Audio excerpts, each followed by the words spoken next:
Bonjour, bienvenue et prenez place. L'histoire que je vais conter aujourd'hui se déroule dans la campagne bressane. En ce jour de septembre, Stéphane Boulier but le restant de son café et s'essuya les lèvres d'un revers de main.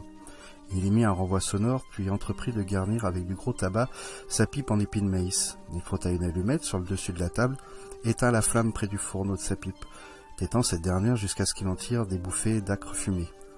Assise de l'autre côté de la table, en face de son mari, Dora Boulier n'avait qu'à peine touché à son petit déjeuner. Elle eut une toux discrète et, ayant constaté qu'il n'en résultait aucun froncement de sourcils chez Stéphane, elle demanda « Vas-tu creuser dans le puits ?» Stéphane riva sur elle le regard de ses petits yeux au bord rougis et dit, comme si elle n'avait pas parlé « Grouille-toi pour le ménage, je te passerai les seaux de terre. »« Oui, Stéphane. » Il s'éclaircit la gorge, ce qui fit s'agiter convulsivement sa pomme d'Adam derrière la chair lâche et rouge de son cou. Se levant de table, il alla jusqu'à la porte de la cuisine, où il décocha un coup de pied au chat tigré étendu sur le seuil. Dora l'avait suivi du regard en se demandant pour la millième fois à quoi lui faisait penser Stéphane. Ça n'était pas une autre personne, non, à quelque chose de différent. À certains moments, comme lorsque Stéphane s'était raclé la gorge, la réponse lui semblait sur le point de fulgurer dans son esprit, mais elle retombait dans le noir avant que cela se fût produit. C'était agaçant de savoir avec une telle certitude que Stéphane ressemblait à quelque chose d'autre que lui-même, sans arriver à déterminer ce que c'était. Mais Dora était sûre qu'un jour viendrait où elle connaîtrait enfin la réponse. Elle se leva le long de table et se mit aussitôt à faire le ménage. À mi-chemin entre la maison et la grange, un monticule de terre entourait un trou, que Stéphane considéra d'un air écœuré. C'était vraiment contraint et forcé qu'il avait entrepris ce travail, n'ayant le choix qu'entre creuser le puits ou se coltiner des barils d'eau à longueur de journée depuis la ferme de son voisin, située à près d'1 kilomètre. Le cheptel vif de Stéphane n'était pas nombreux, mais ces bêtes absorbaient une quantité d'eau incroyable. Depuis 2 semaines environ que son puits s'était tari, Stéphane trimballait les tonneaux d'eau et cette pénible corvée était rendue encore plus odieuse depuis que son voisin lui laissait maladroitement entendre qu'il aimerait bien recevoir quelque chose en retour de son eau. À 2 mètres du bord du trou, Stéphane avait enfoncé dans le sol un robuste piquet de fer, auquel était attachée une échelle de corde rudimentaire. Cette dernière était devenue nécessaire quand la profondeur du trou avait dépassé la hauteur de n'importe laquelle des échelles de bois que possédait Calvin. Le fermier espérait de tout son cœur n'avoir pas à creuser encore beaucoup. Il devait être maintenant à près de 18 mètres, profondeur moyenne de la plupart des puits aux alentours.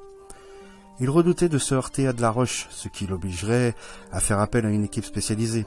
Or, cela coûterait cher, et son crédit était aussi bas que ses disponibilités. Stéphane se saisit d'un seau auquel était attachée une longue corde et le descendit dans le puits. C'était Dora qui se cassait les reins pour remonter ce seau après que Stéphane l'avait rempli au fond du trou. En mâchonnant un juron, Stéphane vida sa pipe et se mit à descendre le long de l'échelle de corde.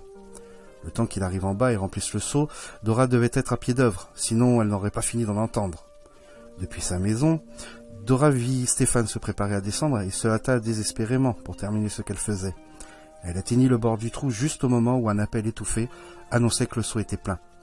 Rassemblant toutes ses forces, Dora le remonta, le vida et le fit redescendre. En attendant le nouveau chargement, elle considéra le premier et fut navrée de constater qu'il présentait seulement l'humidité propre à la terre des profondeurs qu'aucun filet d'eau n'avait détrempé. À sa façon, Dora était très croyante et à chaque 10e de seau qu'elle tirait du trou, elle priait pour qu'il contienne davantage d'eau. Elle ne faisait cela que tous les 10 seaux, estimant que ça n'eût pas été assez bien d'importuner Dieu à chaque seau. Elle prenait soin aussi de varier son imploration, ayant l'idée que Dieu devait se lasser d'entendre répéter toujours les mêmes mots. Ce matin-là, quand elle fit descendre le seau pour son 10e chargement, elle supplia « Je vous en prie, mon Dieu, faites que quelque chose se produise, que je ne sois plus obligé de m'esquinter ainsi. » Et quelque chose se produisit presque aussitôt. Comme la corde mollissait entre ses mains, indiquant que le seau avait atteint le fond, un cri de terreur jaillit du trou, et la corde s'agita violemment. Tandis que des gémissements apeurés parvenaient aux oreilles de Dora, l'échelle de corde se tendit. Tombée à genoux, Dora scruta l'obscurité en appelant « Qu'y a-t-il? Ça va ?» Avec une soudaineté saisissante, Stéphane lui parut bondir hors du trou. Tout d'abord, Dora eut presque peine à croire que ce fût Stéphane. Son visage n'était plus Rubicon, mais d'un jaune verdâtre. Il tremblait violemment et avait peine à respirer. « Ce doit être une crise cardiaque », pensa Dora en essayant de dompter la joie qui la submergeait. Stéphane gisait sur le sol, haletant. Il parvint enfin à reprendre le contrôle de soi. En temps ordinaire, Stéphane ne conversait pas avec Dora, mais là, il semblait brûler de parler à quelqu'un. « Sais-tu ce qui est arrivé ?» demanda-t-il d'une voix chevronnante. Le fond du trou s'est effondré d'un seul coup. Si je n'avais pas eu le réflexe d'agripper le bas de l'échelle de corde... En juger par la façon dont ça s'est produit, ce doit être un trou d'au moins 300 mètres. Stéphane continuait de parler, mais Dora ne l'écoutait plus. Elle n'en revenait pas de voir ainsi exaucer sa prière. Car si le trou n'avait plus de fond, il n'y aurait plus de terre à extraire. Lorsque Stéphane eut recouvré ses forces, il rampa jusqu'au bord de l'excavation et regarda au fond. « Que veux-tu faire, Stéphane » s'enquit timidement Dora. « Ce que je veux faire, voir jusqu'où descend ce trou. Va me chercher la torche électrique qui est dans la cuisine. » Dora se hâta d'obéir. Quand elle revint, Stéphane avait été quérir dans la réserve aux outils un gros rouleau de corde. Il attacha solidement la torche électrique à la corde, l'alluma et la fit descendre dans le vide. Lorsqu'il eut dévidé la corde pendant une trentaine de mètres, il s'arrêta et regarda. Faible clarté au-dessous de lui. La torche ne révélait rien. Encore une trentaine de mètres. Cette fois, la torche n'était plus qu'un point lumineux au bout de la corde. Stéphane continua de dérouler cette dernière jusqu'à ce que le gros rouleau ne fût quasiment plus qu'une mince écheveau. À présent, la lumière de la torche ne se voyait plus du tout. « Presque 300 mètres !» murmura-t-il avec une sorte de révérence craintive. « Et je n'ai pas encore atteint le fond. Autant la remonter. » Mais lorsque Stéphane tira, la corde résista. Elle se tendit sans qu'il pût la faire bouger. « Elle a dû s'accrocher quelque part, » marmonna-t-il en donnant un coup sec pour la libérer. Comme en réponse, la corde fut tirée vers le bas, au point qu'il faillit la lâcher. « Hé !» s'exclama-t-il. « La corde ! On l'a tirée !»« Mais, Stéphane !» protesta Dora. « Il n'y a pas de « mais », Stéphane !» Là, rebrouilla-t-il. « Je te dis qu'on a tiré dessus. » Il renouvela l'expérience et cette fois encore, la corde lui fut presque arrachée des mains. Alors il l'attacha solidement au piquet de fer et s'assit par terre pour réfléchir. « C'est incompréhensible, dit-il, en se parlant à lui-même plus qu'à Dora. Qu'est-ce qu'il pourrait y avoir à 300 mètres sous terre ?» Étendant la main, il opéra de nouveau une légère traction sur la corde. Cette fois, il n'y eut pas de réaction. Alors Stéphane se hâta de la remonter à large brassée. Quand l'extrémité s'offrit à ses yeux, la torche n'y était plus attachée. Elle avait été remplacée par un petit sac blanc, confectionné dans une matière ressemblant au cuir. Les doigts de Stéphane tremblaient pour l'ouvrir. Lorsqu'il retourna au-dessus de sa main, il en tomba une barre de métal jaune et un morceau de parchemin plié en 4. La barre n'était pas grande, mais Stéphane la trouva pesante pour sa taille. Sortant de sa poche son couteau pliant, il en frotta la pointe sur la barre. La lame raya aisément le métal. « De l'or !» dit-il d'une voix chavirée. « Cette barre doit peser au moins 1 livre, et ça, juste pour une vieille torche électrique. Ils doivent être dingues là en bas. » Fourrant la barre d'or dans sa poche, il déplia le parchemin qui se révéla couvert d'une écriture serrée. Stéphane le tourna dans un sens, dans l'autre, puis le jeta par terre. « Des étrangers, pas étonnant qu'ils soient dépourvus du moins de bon sens. En tout cas, une chose est claire, et c'est qu'il manque de torche électrique. »« Mais, Stéphane, dit Dora, comment ont-ils pu descendre si bas? Et il n'y a pas de mine dans ce coin du pays. »« N'as-tu jamais entendu parler de réalisation top secrète du gouvernement ?» lui rétorqua Stéphane avec dédain. « Ce doit être l'une d'elles. Je vais aller en ville acheter un tas de torches électriques, car ils doivent en avoir besoin. Toi, surveille bien ce trou et ne laisse personne s'en approcher. » Stéphane se dirigea vers la vieille fourgonnette garée près de la grange et 1 minute plus tard, il roulait en direction de Saint-Jean. Dora ramassa le morceau de parchemin jeté par Stéphane. Elle ne put déchiffrer l'écriture dont il était couvert. C'était vraiment très étrange. S'il s'agissait de quelques entreprises secrètes du gouvernement, pourquoi des étrangers étaient-ils mêlés? Et pourquoi avait-il tant besoin de torches électriques qu'il n'hésitait pas à donner une fortune pour l'une d'elles? Il lui vint soudain à l'esprit que ceux d'en bas ignoraient que les gens se trouvant au-dessus d'eux parlaient français. Regagnant en hâte la maison, Dora chercha le vieux petit dictionnaire de Stéphane et s'installa avec lui à la table de la cuisine, car elle n'était pas très bonne en orthographe.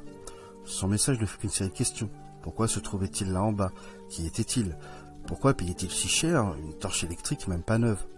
Sur le point de s'en retourner près du puits, Dora s'avisa que ces gens avaient peut-être faim. Elle enveloppa donc une miche de pain et un gros morceau de jambon dans un torchon propre. Elle ajouta un post-scriptum au message pour s'excuser de n'avoir rien de mieux à leur offrir.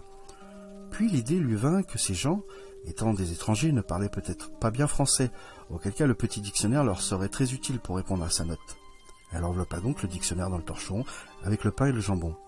Il fallut à Dora un long moment pour descendre le seau, mais enfin la corde mollit entre ses doigts et elle sut que le chargement était arrivé à destination. Elle laissa passer un moment, puis tira doucement. La corde résista. Alors Dora s'assit sur le tas de terre pour attendre. Le soleil lui chauffait agréablement le dos, et c'était bien plaisant d'être assise à ne rien faire. Elle se doutait que Stéphane ne rentrerait pas de sitôt. Lorsqu'il était en ville, rien ne pouvait le retenir de faire le tour des bars, et à chaque bar qu'il visitait ainsi, la notion du temps devenait pour lui de plus en plus vague. Elle lui était étonnée de le voir revenir avant le lendemain matin. Au bout d'une demi-heure, Dora opéra de nouveau une légère traction sur la corde, qui continua de résister. Aucune importance. Ça n'était pas si souvent que Dora pouvait savourer l'oisiveté. Lorsqu'il allait en ville, Stéphane lui donnait d'ordinaire un tas de choses à faire en son absence, assortissant chaque ordre d'une menace si jamais le travail n'était pas convenablement exécuté. Dora attendit encore une demi-heure avant de tirer à nouveau sur la corde. Cette fois, une traction contraire lui répondit, et elle entreprit aussitôt de remonter le seau. Il lui parut beaucoup plus lourd, et à 2 reprises, elle dut s'arrêter pour se reposer un peu. Quand le seau émergea du trou, elle vit ce qui l'alourdissait. « Seigneur !» murmura-t-elle en regardant la douzaine de barres de métal jaune qui s'y trouvaient. « Ils doivent être véritablement affamés !» Un morceau de parchemin accompagnait le chargement et Dora le prit, s'attendant à y voir la même étrange écriture que précédemment. « Ça alors !» fit-elle en constatant que le message était rédigé en français. Les caractères étaient les mêmes que ceux du dictionnaire, chaque lettre dessinée avec un soin méticuleux. Elle lut lentement, ses lèvres formant les mots à mesure. « Vous parlez une langue barbare, mais l'espèce de code que vous nous avez envoyé en a facilité la traduction pour nos savants. Nous nous posons aussi beaucoup de questions à votre sujet. Comment avez-vous réussi à survivre dans cette mortelle clarté? Nos légendes racontent qu'une race peuple la surface, mais le raisonnement nous avait amené jusqu'à maintenant à considérer ces vieux contes comme stupides. Nous douterions même que vous soyez véritablement des habitants de la surface. Si nos instruments ne nous confirmaient, sans erreur possible, que cette ouverture au-dessus de nous débouche bien dans la clarté mortelle. Le rudimentaire rayon de la mort que vous nous avez envoyé indique que votre niveau scientifique doit être extrêmement bas. Il n'a d'intérêt pour nous que comme produit ouvré par une autre race. C'est uniquement par courtoisie que nous l'avons payé d'une barre d'or. Ce que vous appelez pain ne convient pas à notre système digestif, mais le jambon est chose délectable. De toute évidence, il s'agit de la chair de quelques créatures, et pour tout ce que vous pourrez nous en faire descendre, nous vous enverrons le double de son poids en or. Envoyez-nous-le immédiatement, joignez-y une histoire concise de votre race, et entendez-vous avec vos meilleurs savants pour qu'ils entrent en communication avec nous. Signé Glar, le maître. Ben alors, en voilà de drôle de façon. Il commande ma parole, se dit Dora. Il mériterait que je ne leur envoie plus rien. En tout cas, le jambon, ça n'est pas possible. Si j'en reprenais, Stéphane s'en apercevrait. En portant les barres d'or, Dora alla les enfouir dans la terre meuble de sa planche de pétunia sur le côté de la maison. Elle ne prêta pas attention au bruit d'une voiture dévalant la route à toute vitesse avant que, le véhicule dépassant la maison, des cris rauques de volailles affolées se mêlent au vrombissement du moteur. En courant vers le devant de la maison, Dora savait déjà ce qui l'attendait. Elle regarda avec consternation les 4 légordes blanches gisant sur la route. Stéphane allait la taxer de négligence et lui flanquer une de ces raclées dont il avait le secret. Stimulée par la peur, Dora eut une idée. Si elle faisait disparaître les poules mortes, Calvin penserait peut-être qu'elle avait été emportée par des renards. Elle se mit en devoir de ramasser les volailles, ainsi que les plumes éparses sur la route. Quand elle eut terminé, il ne subsistait plus aucune trace du drame. Dora emportait les poules en se demandant quel était le plus sûr moyen de s'en débarrasser, lorsque la réponse lui fut donnée par la vue du trou. 1 heure plus tard, les 4 volailles étaient préparées et découpées. Ignorant les autres instructions du message, elle en fit un gros paquet qu'elle tassa dans le seau avant d'expédier celui-ci au fond du trou. Après quoi, elle s'assit pour savourer à nouveau le plaisir de ne rien faire. Lorsqu'elle reprit la corde en main, une traction lui répondit aussitôt. Cette fois, le seau était extrêmement lourd, au point que Dora craignit une rupture de la corde. Elle était à bout de force quand enfin, elle tira le seau hors du trou. Il contenait plusieurs douzaines de barres d'or, ainsi qu'un bref message, de la même écriture dessinée. Nos savants estiment que la chair que vous nous avez envoyée provient d'un animal appelé poulet. C'est une nourriture absolument exquise. Jamais nous n'avions mangé quelque chose d'aussi délectable. Pour vous témoigner notre satisfaction, nous avons ajouté une prime au paiement convenu. Dans votre code, nous avons vu qu'il existe un animal ressemblant au poulet, mais en plus gros, appelé dinde. Envoyez-nous immédiatement de la dinde. Je répète, envoyez-nous immédiatement de la dinde. Signé Glar, le maître. Seigneur, s'exclama Dora, ils ont dû manger ces poulets tout crus.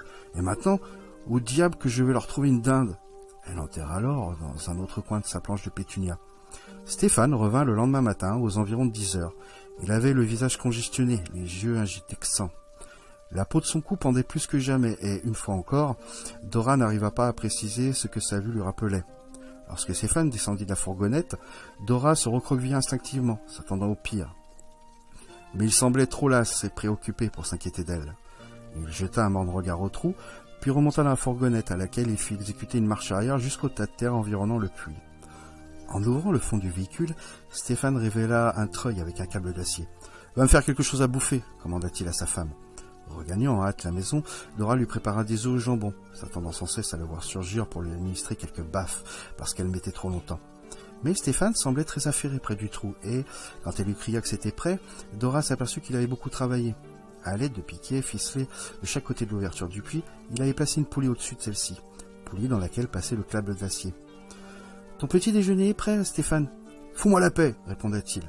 Le treuil était actionné par un moteur électrique, et grâce à une rallonge, ainsi qu'une douille voleuse, Stéphane brancha celui-ci à la lampe éclairant la cour.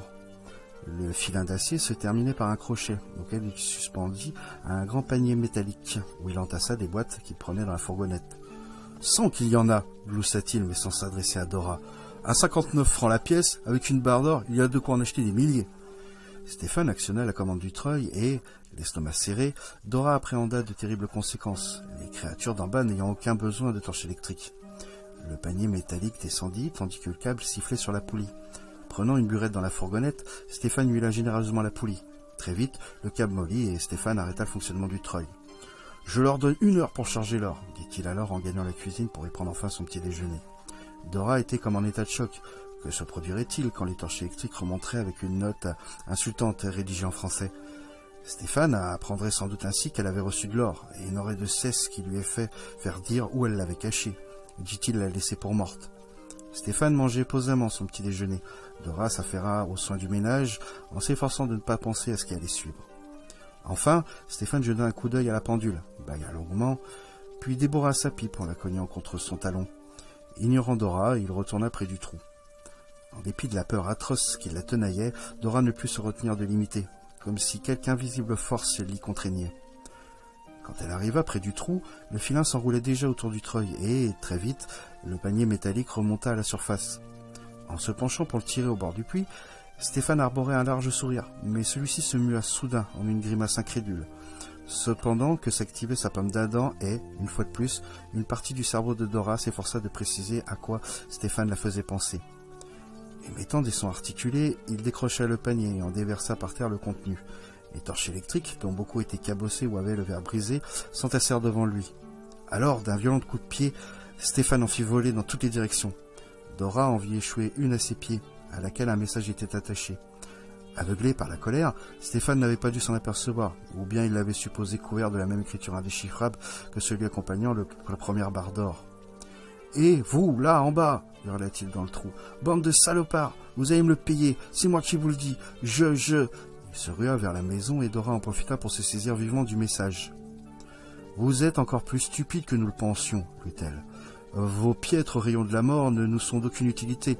Nous vous l'avons déjà dit, ce que nous voulons, c'est de la dinde. Envoyez-nous immédiatement de la dinde. » Signé Glare le maître. Dora roula vivement le message en boule, au moment même où Stéphane ressortait de la maison, son fusil de chasse à la main. L'espace d'un instant, elle crut qu'il avait tout découvert et allait la tuer. « Je t'en supplie, Stéphane, la ferme. Tu m'as vu manœuvrer le treuil, et tu foutu d'en faire autant ?»« Oui, mais pourquoi ?»« Écoute, idiote, je m'en vais régler leur compte à ces salauds. Tu vas me descendre et me remonter. Et si tu t'y prends mal, je te réglerai ton compte à toi aussi, tu m'entends ?» Dora acquiesça en silence. Stéphane déposa son fusil dans le grand panier métallique, qu'il suspendit de nouveau au crochet du câble. Puis, se tenant au support de la poulie, il prit place dans cette sorte de nacelle.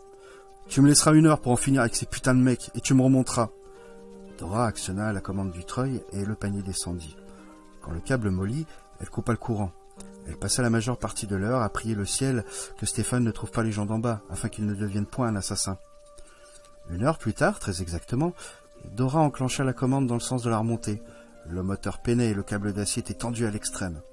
Lorsque le panier d'acier atteignit le haut du puits, Dora constata avec stupeur que Stéphane n'était pas dedans. Elle coupa le moteur et se hâta vers le puits, comptant trouver Stéphane à demi couché dans le panier. Mais non. Il n'y avait là que des barres d'or en quantité avec, sur le dessus, une feuille de l'habituel parchemin. « Seigneur !» balbutia Dora en prenant conscience de tout ce que contenait le panier. Elle n'avait aucune idée de la valeur d'un tel chargement d'or. Elle savait seulement que cela représentait une somme fantastique. Elle se saisit de la note qu'elle lut avec son application coutumière. Même l'esquisse saveur du poulet ne peut se comparer à celle de la dinde vivante que vous nous avez envoyée. Nous devons avouer que nous nous représentions cet animal assez différemment, mais cela est un détail sans importance. Nous avons trouvé sa chair si délectable que nous ajoutons de nouveau une prime au prix dont nous étions convenus. Nous vous supplions de nous en envoyer une autre immédiatement. Signé Clare le maître. Stéphane Boulier fut porté disparu le 21 septembre 1996. La gendarmerie enquêtera sur ce cas ainsi que plusieurs disparitions étranges de personnes dans la région, mais classeront ces affaires sans suite. Et Dora ? Aux dernières nouvelles, elle coule une retraite heureuse dans l'un des plus luxueux hôtels de France.